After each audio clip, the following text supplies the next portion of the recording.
ममता बनर्जी के वजीर कहे जाने वाले टीएमसी नेता शुभेंदु अधिकारी विधायक पद से इस्तीफा देने के बाद आज दिल्ली आ सकते हैं। माना जा रहा है कि वो जल्द ही बीजेपी का दामन थाम सकते हैं।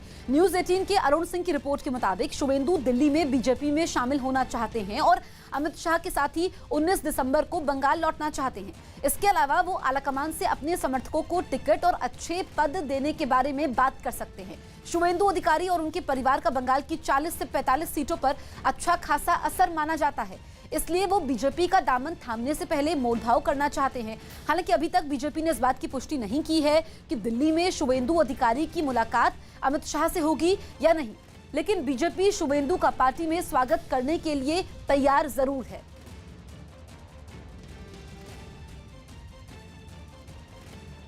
ममता जी के खिलाफ, ममता जी के सत्ता का अहंकार जो उनको है, उनके भतीजे को है, दोनों बुआ भतीजे के सत्ता के अहंकार के कारण बहुत सारे सीनियर लीडर जिन्होंने तृणमूल के गठन के वक्त ममता जी के साथ कंधे से कंधा मिलाकर संघर्ष किया, वो सब अपने आप को ठगा हुआ सा महसूस कर रहे हैं। और इसलिए ऐसे बहुत सारे लोग हैं जो टीएमसी से, वर्तमान व्यवस्था से बहुत नाराज हैं।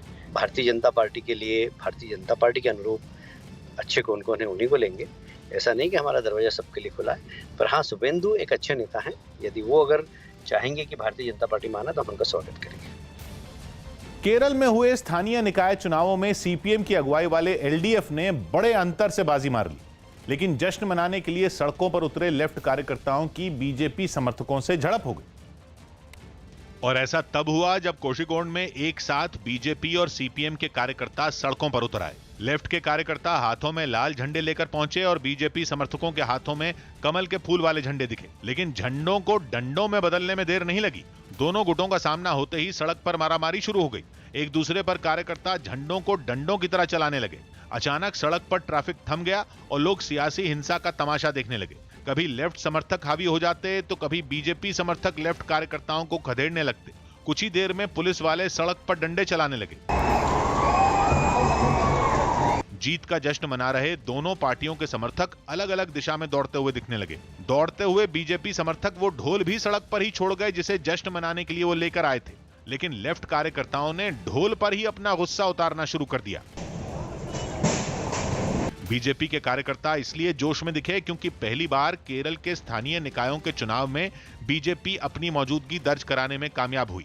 राजधानी तिरुवनंतपुरम में बीजेपी के कार्यकर्ताओं को जीत का जश्न मनाने का मौका मिला।